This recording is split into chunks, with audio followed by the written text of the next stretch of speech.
Hi, and welcome to our channel. Today we are taking you to the catacombs of St. James's Cemetery in Liverpool, England.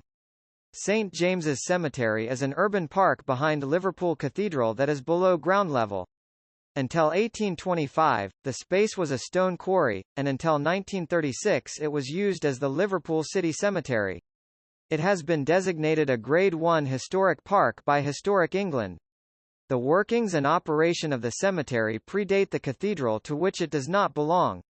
The cathedral, which began construction in 1903, occupies most of rock outcrop above the cemetery, known as St. James Mount, also known as Quarry Hill or Mount Zion.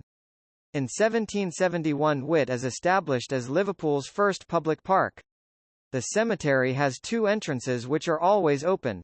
At the north side a stone path lined with recycled gravestones descends through a short tunnel between the oratory and the main entrance of the cathedral. The southern entrance near Upper Parliament Street is through a stone arch between the garden lodge and the steps up to the mount.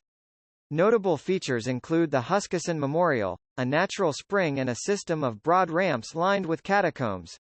There is no access from Hope Street. The original stone quarry began operation in the 16th century. The tunnel workings, most of which are blocked, probably happened in the 18th century. In 1773 the quarry workers discovered a chalybeate spring which still flows today. There were windmills in operation at the edge of the quarry until the 1820s. The quarry was exhausted in 1825. In 1826 the young architect John Foster Jr. was commissioned to design and lay out a cemetery along the same lines as Père Lachaise Cemetery, Paris, with £20,000 raised by public subscription. The monument above where William Huskisson is buried stands near the spring. William Huskisson was a British statesman, financier, and Member of Parliament for several constituencies, including Liverpool. He was born March 11, 1770 and died September 15, 1830. William Huskisson had been diagnosed with strangury, a tender inflammation of the kidneys. He had undergone surgery, and had been advised by Royal Dr. William George Matten to cancel all forthcoming appointments, which included the opening of the Liverpool and Manchester Railway. Huskisson chose to ignore this advice, believing the opening event too important to cancel.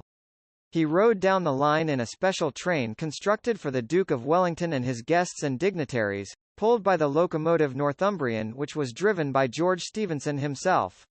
This train was the only train on the south track. The other 7 were in procession on the northern track. At Parkside Railway Station, near the midpoint of the line, the locomotives made a scheduled stop to take on fuel and water. Although the company had implicitly warned passengers to remain on the trains while this took place, around 50 of the dignitaries on board alighted when the Duke of Wellington's special train stopped. One of those who got off was Huskisson, who approached the Duke to take this opportunity to repair their relationship after a great falling out, which resulted in Huskisson leaving the government, and shook his hand. At this time the train being pulled by Rocket approached on the other line.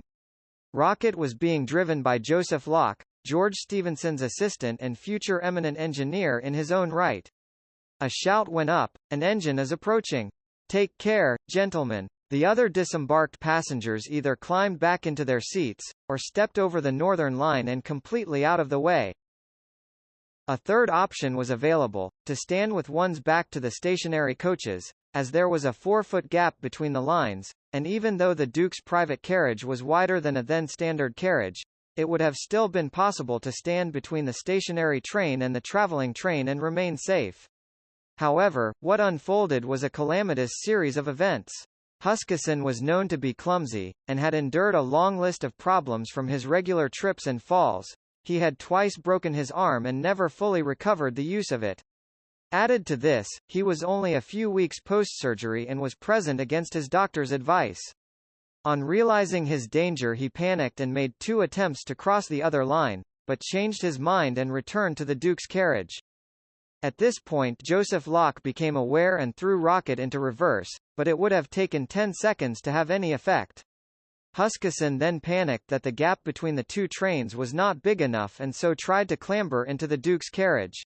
However, the carriage door had not been latched, and so it slowly swung open, leaving him hanging directly in the path of the oncoming Rocket, which hit the door, throwing Huskisson onto the tracks in front of the train. His leg was horrifically mangled by the locomotive. A door was ripped from a railway building and Huskisson was placed on it, and George Stephenson uncoupled Northumbrian from the Duke's train and coupled it to a small carriage that had been occupied by a band. The mortally wounded MP was placed inside with a small group of friends. They set off to Eccles and walked from the station to the vicarage, where a doctor was called. A tourniquet had been applied, but it was not deemed possible to do a field amputation, so he was made comfortable with the assistance of the vicar's wife Emma Blackburn, whose activity, sense and conduct were mentioned in the Manchester Courier and the Times and remembered with gratitude by Huskisson's widow Emily, who arrived at the vicarage from Liverpool. Huskisson was able to make his will and at 9 p.m. he finally succumbed to his injury. The death and funeral of Huskisson led to wide reporting on the opening of the railway, for the first time making people around the world aware that cheap and rapid long-distance transport was now possible, if dangerous.